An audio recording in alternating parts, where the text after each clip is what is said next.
morning আজি মই আকৌ নতুনকৈ আহিলোঁ বহু দিনৰ মূৰত এটা নতুন ৰেচিপি লৈ পেলাই এয়া চিকেন লৈছোঁ প্ৰায় 1 কিলো মানেই লৈছোঁ 1 কিলোৰ অকণমান কম হ'ব আৰু 1 কিলো মানে লৈছোঁ এতিয়া মই বনাব লৈছোঁ এটা ডিছ চিকেন ৰেজালা বুলি কওঁ মই এইটো এতিয়া চাবচোন মই এইখিনি গোটা জিৰা লৈছোঁ এইখিনি ড্ৰাই ফ্ৰুটছ লৈছোঁ অকণমান খিচমিচ কাজু আকৌ নহৰু আদা আৰু তেজপাত 3 খিলামান লৈছোঁ আৰু এইখিনি লৈছোঁ গৰম মছলাৰ লগত চকৰি ফুল এটা লৈছোঁ আৰু বাৰী ইলাইচি এটা লৈছোঁ এতিয়া মই এইখিনি মেৰিনেশ্যন কৰিম প্ৰথমতে চিলি ফ্লেক্স দিম প্ৰথমতে চিকেন ৰেজালাটোত মিঠাতেলেৰে মেৰিনেশ্যনটো দৰকাৰ মিঠাতেলেৰে সানি ল'ব লাগে মাংসটো নিমখ অকণমান দি আছোঁ নিমখ সোৱাদ অনুপাতে এইখিনি মই মেৰিনেশ্যনৰ কাৰণে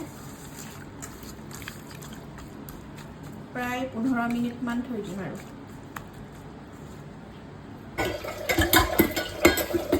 এতিয়া মই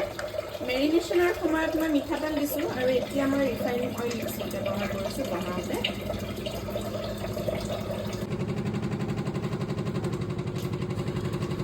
ইলাইচি পাতা দিছোঁ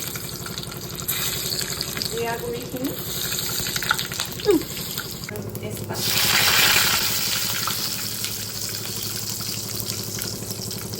এটা পিঁয়াজ কুচিকৈ কাটি দিব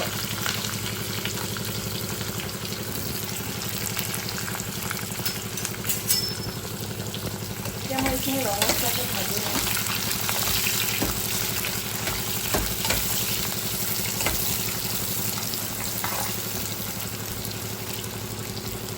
আদা নহৰুৰ সৈতে এতিয়া মই আদা নহৰু দিছোঁ আৰু গোটা সেই ড্ৰাই ফ্ৰুটছখিনিৰ লগত মানে 3টা শুকান জলকীয়া এতিয়া পিচি লওঁ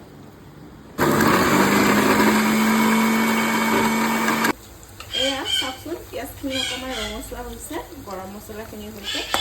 এতিয়া মই মাংসখিনি ইয়াত দি ল'ম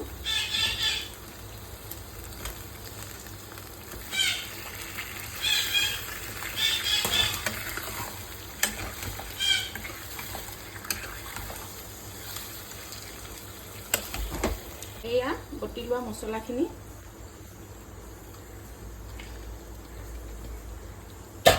অকণমান জালুকৰ গুড়ি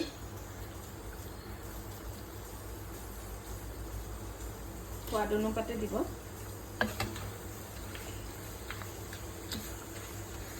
মাংসৰ পানীখিনিতে মাংসটো প্ৰায় হৈয়ে যাব সিজিয়ে যাব মাংসটো মছলাটো ভালকৈ সোমাই যাব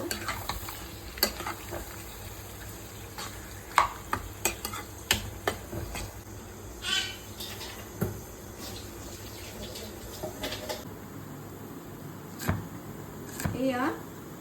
এটা পিঁয়াজ আকৌ কুচিকৈ কাটি লৈছোঁ মই এইটো পিঁয়াজ তাৰমানে মই এক্সট্ৰাকৈ ভাজি ল'ম তাৰপিছত আপোনালোকক দেখাই আছোঁ দেই কি কৰি আছোঁ এয়া চাওকচোন অকণমান পানী উঠিছে পানী এৰিছে মাংসৰে এতিয়া মই অকণমান ধনিয়া গুড়ি দি দিম ইয়াত ধনিয়া গুড়িটো দিয়া নাছিলোঁ যেতিয়া মাংসটো পানী এৰিব তেতিয়া ধনিয়া গুড়িটো দিব জলকীয়া গুড়ি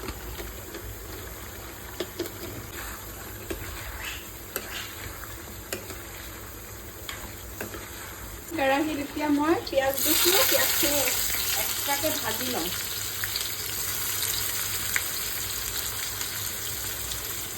এতিয়া পিঁয়াজটো এক্সট্ৰাকৈ ভাজি ল'ম অলপ ৰঙচুৱা কৰি বাদামী কালাৰ কৰি এক্সট্ৰাকৈ ভাজি ল'ম ফুটিছে মই এতিয়া অকণমান টক দৈ ব্যৱহাৰ কৰিম ইয়াত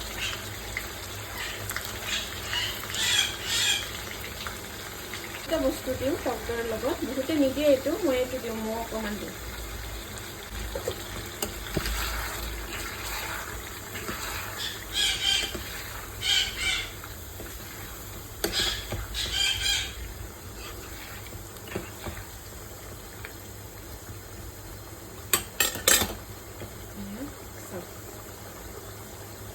হৈছে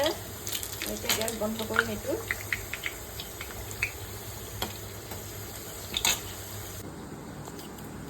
এয়া এটা কেপচিকাম কাটি ৰেডি কৰি আছোঁ মিহিকৈ কাটি ল'ব কেপচিকামটো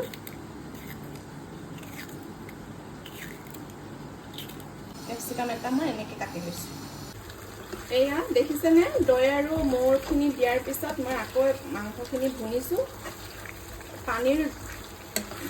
পানী লাগি দিব লগা হোৱাই নাই মাংসটো প্ৰায় সিজিয়ে গৈছে চাওক এনেকৈ হেৰি কৰি থাকিব মাংসটো লৰাই থাকিব দেখিছেনে ধুনীয়াকৈ তেল ফুটিছে মাংসত কোনো পানী নিদিয়াকৈ দেখিছেনে ধুনীয়াকৈ তেল ওলাইছে আকৌ মাংস প্ৰায় হৈয়ে গৈছে এতিয়া মই ভাজি থোৱা পিঁয়াজখিনি আপোনালোকক দেখাই আছোঁ কি কৰি আছোঁ মিক্সাৰ গ্ৰাইণ্ডাৰত পিচি ল'ম এই ভাজি থোৱা পিঁয়াজটো দেখিছেনে মই পিচি ল'লোঁ গাখীৰ আৰু ভজা পিঁয়াজখিনি ভাজি লোৱা পিঁয়াজটো ইমান ধুনীয়া ফ্লেভাৰ এটাৰ কাৰণে দিছোঁ এইটো জাষ্ট মানে ফ্লেভাৰৰ কাৰণে দিছোঁ এইটো ধুনীয়াকৈ এটা পেষ্ট হৈ গৈছে চাওক এতিয়া এড কৰিম এইখিনি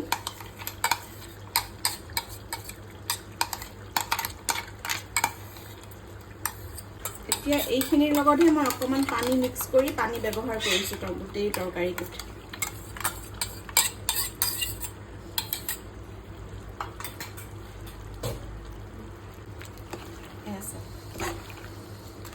এয়া দেখিছেনে ধুনীয়া এটা বাদামী কালাৰ এটা হৈ গৈছে পেষ্টটো দিয়াৰ পিছত এইখিনি অকণমান ফুল গেছত লৰাই থাকিম চাই লওক বস্তুটো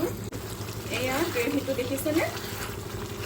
বেছি পানী দিব নালাগে বস্তুটো পানী দিলে বস্তুটো মানে বেয়া হৈ যায় আৰু যিমান গ্ৰেভিটো তেতিয়া ভালকৈ হয় আৰু কেপচিকামটো দিয়াৰ পিছত নহ'লে কেপচিকামটো গেলি যায় আৰু ভাল নালাগে এনেকৈ অকণমান গ্ৰীনিছ হৈ থাকিলে ভাল লাগে আৰু এয়া দেখিছেনে তেল ফুটিছে চাওক প্ৰায় হৈছে আৰু তৰকাৰী হৈছে আৰু নমাই দিম এতিয়া আপোনালোকে খাই চাব বস্তুটো মই নিশ্চয় ভালেই পাব খাই এবাৰ ট্ৰাই কৰি চাব মই বনোৱাৰ দৰে এয়া মোৰ চিকেন ৰেজেলা তৈয়াৰী হৈ গ'ল থেংক ইউ